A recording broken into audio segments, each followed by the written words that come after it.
अस्सलाम वालेकुम फ्रेंड्स, मेरा नाम मोहम्मद उस्मान है और आप देख रहे हैं यू इलेक्ट्रिक यूट्यूब चैनल। तो फ्रेंड्स, कैसे हैं आप सब? उम्मीद करता हूँ कि सब खैरियत से होंगे, ठीक ठाक होंगे। तो आज की इस वीडियो में हम सोलर डीसी सिस्टम की कॉमन इश्यूज के बारे में बात करने वाले, जिसमें कि पैनल्स का सड़ जाना, बैटरीज का जल्दी ख़राब हो जाना, आपके फैंस का सड़ जाना, आपके जो लाइट बल्ब हैं उनका सड़ जाना या वायर का सड़ जाना।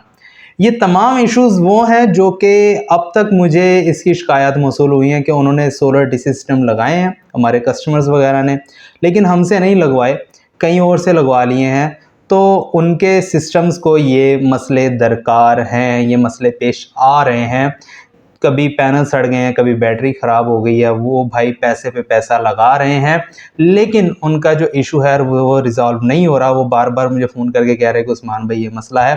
तो मैंने सोचा इसके ऊपर एक वीडियो बनाकर आपको भी बता दिया जाए कि ऐसे इश्यूज़ आ सकते हैं अगर आप सोलर सिस्टम, डीसी सिस्टम को ऐसे लगाएंगे तो आपको ये नुकसान झेलना पड़ेगा। तो वो कौन से मसाइल हैं और उनका हल क्या है, और अगर आप भी एक सोलर डीसी सिस्टम लगाना चाहते हैं तो आप उसको इस तरीके से लगाएंगे तो इंशाल्लाह आपको ऐसे मसले दरकार नहीं होंगे।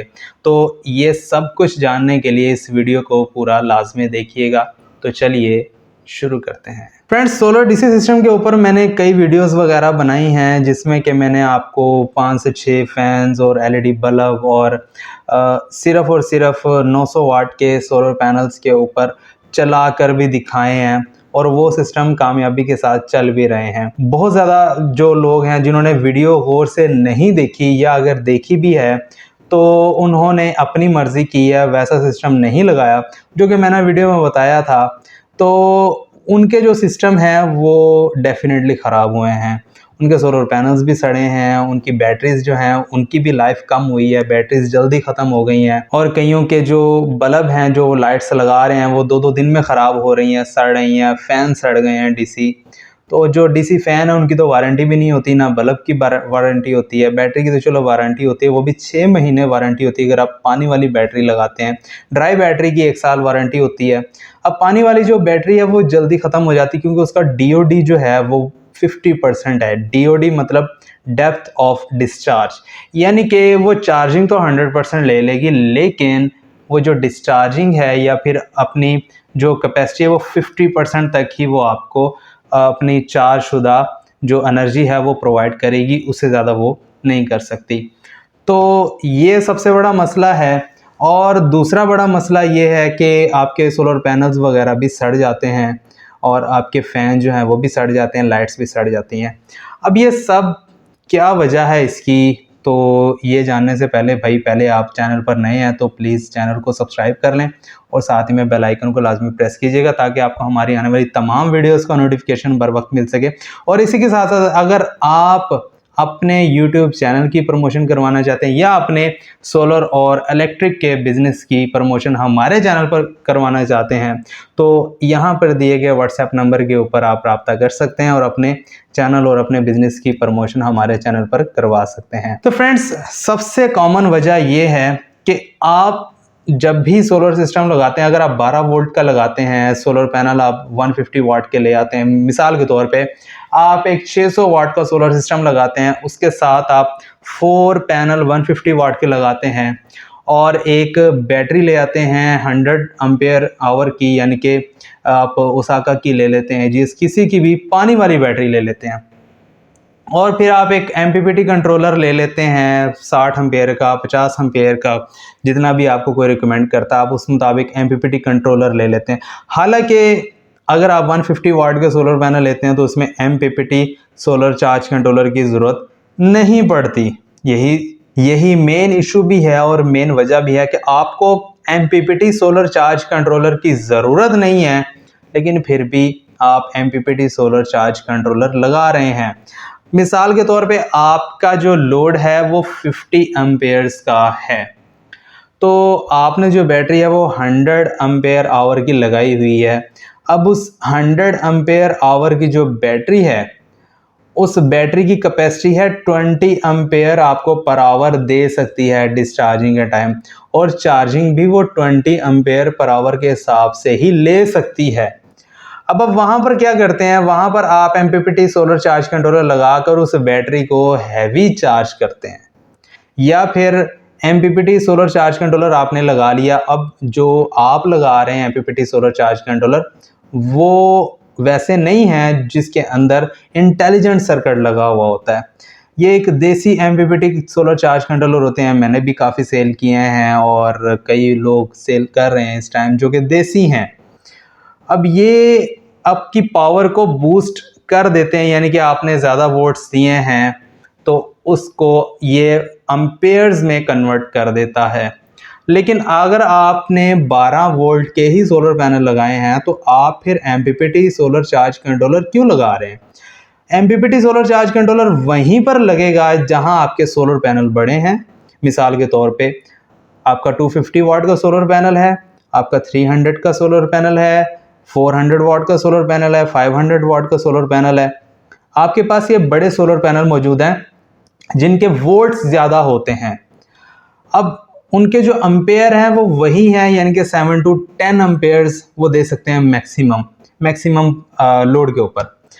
अब यहाँ पर अगर आप लगाएंगे PWM सोलर चार्ज कंट्रोलर, तो PWM क्या करता है, वो तो आपके वोल्ट्स को कम कर देगा लेकिन उसको बूस्ट नहीं करेगा अम्पेयर में, यानी कि अम्पेयर्स में कन्वर्ट नहीं करेगा। अम्पेयर आपके 7 आ रहे हैं तो वो 7 ही जाने देगा और वोल्ट्स आपके डाउन कर देगा।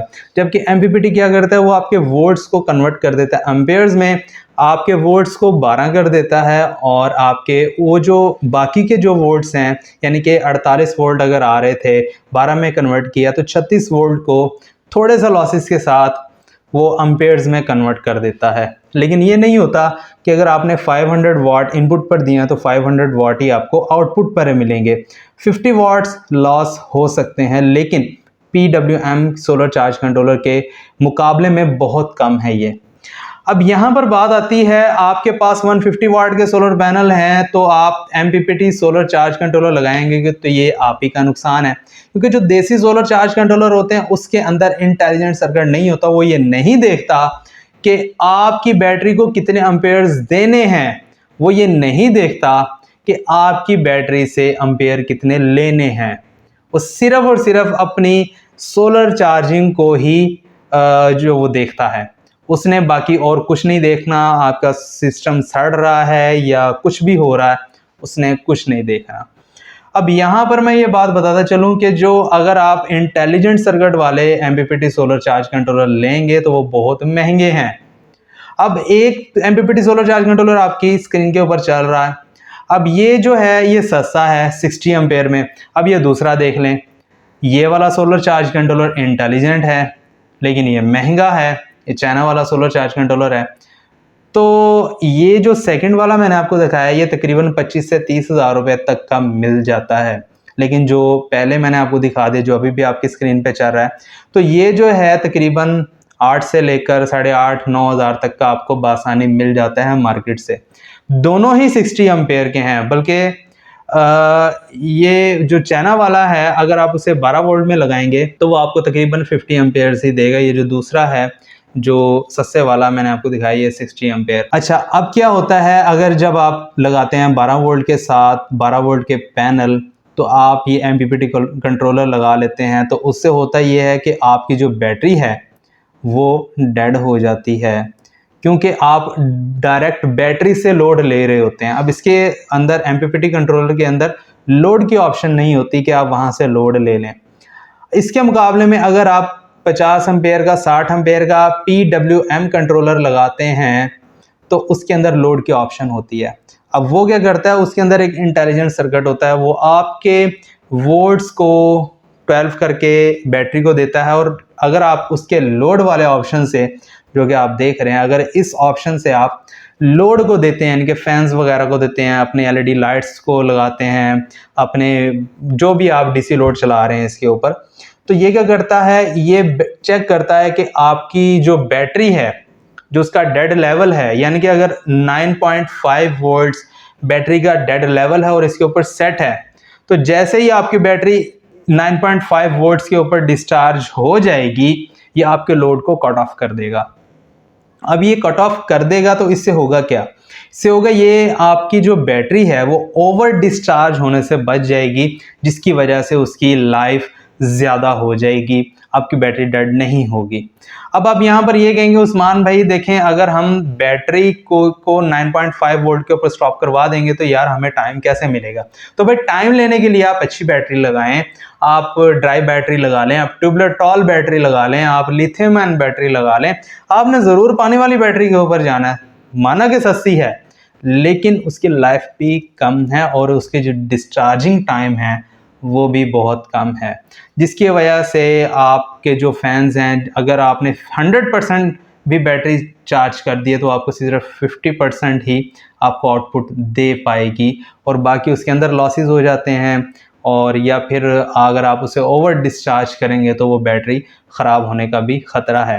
अगर आपने सिस्टम लगाना है तो कैसे लगाना है अब आप ये जान लें, जिसकी वजह से आपका सिस्टम बच सकता है। अगर आपने MPPT कंट्रोलर लगाना है 12 वोल्ट के साथ, या अगर आप बड़े सोलर पैनल लगा रहे हैं उसके साथ आपको MPPT कंट्रोलर लगाने की अशद ज़रूरत है, उसके बगैर गुजारा नहीं है। तो आप क्या करेंगे, फ़र्ज़ करें आप 1000 वाट का सिस्टम लगा रहे हैं जिसमें आपने 250 वाट के 4 सोलर पैनल लगाए हैं। अब आप क्या करेंगे, 4 सोलर पैनल लगाएंगे और उसके साथ आपने MPPT कंट्रोलर लगा लेना है, जैसे 60 एम्पेयर का लगा लिया, ये जो आप देख रहे हैं ये वाला कंट्रोलर लगा लिया। लेकिन उसी के साथ आप 50 एम्पेयर का PWM कंट्रोलर भी लगाएंगे अपने लोड के हिसाब से। मिसाल के तौर पे आपका लोड 30 एम्पेयर का है तो आप 30 एम्पेयर का लगा लें PWM। अगर आपका लोड 40 एम्पेयर का 50 एम्पेयर का है तो आप 50 एम्पेयर का लगाएं। अब ये लगाना कैसे है, देखिए PWM जो कंट्रोलर है ये आपकी बैटरी की सेफ्टी के लिए लगाया जा रहा है। जो MPPT है वो आपकी पावर को मैक्सिमम करने के लिए लगाया जा रहा है, यानी कि सोलर की जो पावर आएगी उसको मैक्सिमम आपकी बैटरी और लोड तक पहुंचाने के लिए। लगाना कैसे है भाई, आप सोलर की वायर्स MPPT कंट्रोलर में लगाएंगे जैसा कि आप देख रहे हैं। अब इसकी जो वायर्स हैं वो आप डायरेक्ट बैटरी के साथ लगा देंगे।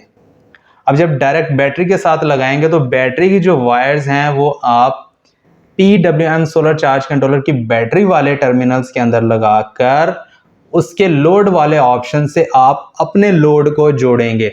अब वहां पर आप वोल्ट सेट कर देंगे जो कि कंपनी का सेट करदा है, या फिर जो भी उन्होंने इसके ऊपर हिदायत दी होगी कि भाई आप इतने वोल्ट से कम डिस्चार्ज नहीं कर सकते, तो आप वही सेट कर देंगे। अगर 9.5 वोल्ट है बैटरी की ओवर डिस्चार्जिंग तो आपने 9.5 वोल्ट को सिलेक्ट करना है, अगर 10 है तो 10 को, अगर 10.5 है तो 10.5 को आप सिलेक्ट करेंगे। उससे होगा क्या, उससे होगा ये कि भाई जैसे ही आपकी बैटरी इतने वोल्ट्स के ऊपर पहुंचेगी, आपका जो PWM से आप लोड को लगा रहे हैं, जो PWM सोलर चार्ज कंट्रोलर है वो आपकी बैटरी से आने वाली पावर को कट ऑफ कर देगा जैसे ही वो उस पॉइंट तक जो कि आपने सेट किया हुआ है डिस्चार्ज हो जाएगी। तो इससे होगा ये कि आपकी बैटरी की लाइफ बच जाएगी और आपके जो सड़ने वाले जो भी क्या कहते हैं ख़तरात हैं, जो कि आपकी लाइट सड़ जाती हैं, आपकी बैटरी पंखे वगैरह सड़ जाते हैं, वो भी हल हो जाएगा इससे। क्योंकि इसके ऊपर लोड के वोल्ट भी सेट होते हैं कि भाई ये 12 वोल्ट से ज़्यादा आपके लोड को नहीं देगा।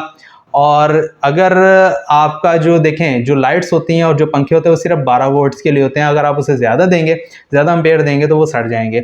अब अगर आप डायरेक्ट बैटरी से लेते हैं तो चार्जिंग के टाइम वोल्ट्स ज़्यादा हो जाते हैं जिसकी वजह से आपके बल्ब वगैरह सड़ जाते हैं। लेकिन जब आप PWM सोलर चार्ज कंट्रोलर लगा कर रखेंगे तो आपके जो लोड वोल्टेज हैं वो मेंटेन रहेंगे, आपका ना बल्ब सड़ेगा, ना आपके फैन सड़ेंगे, ना आपकी वायर सड़ेंगी।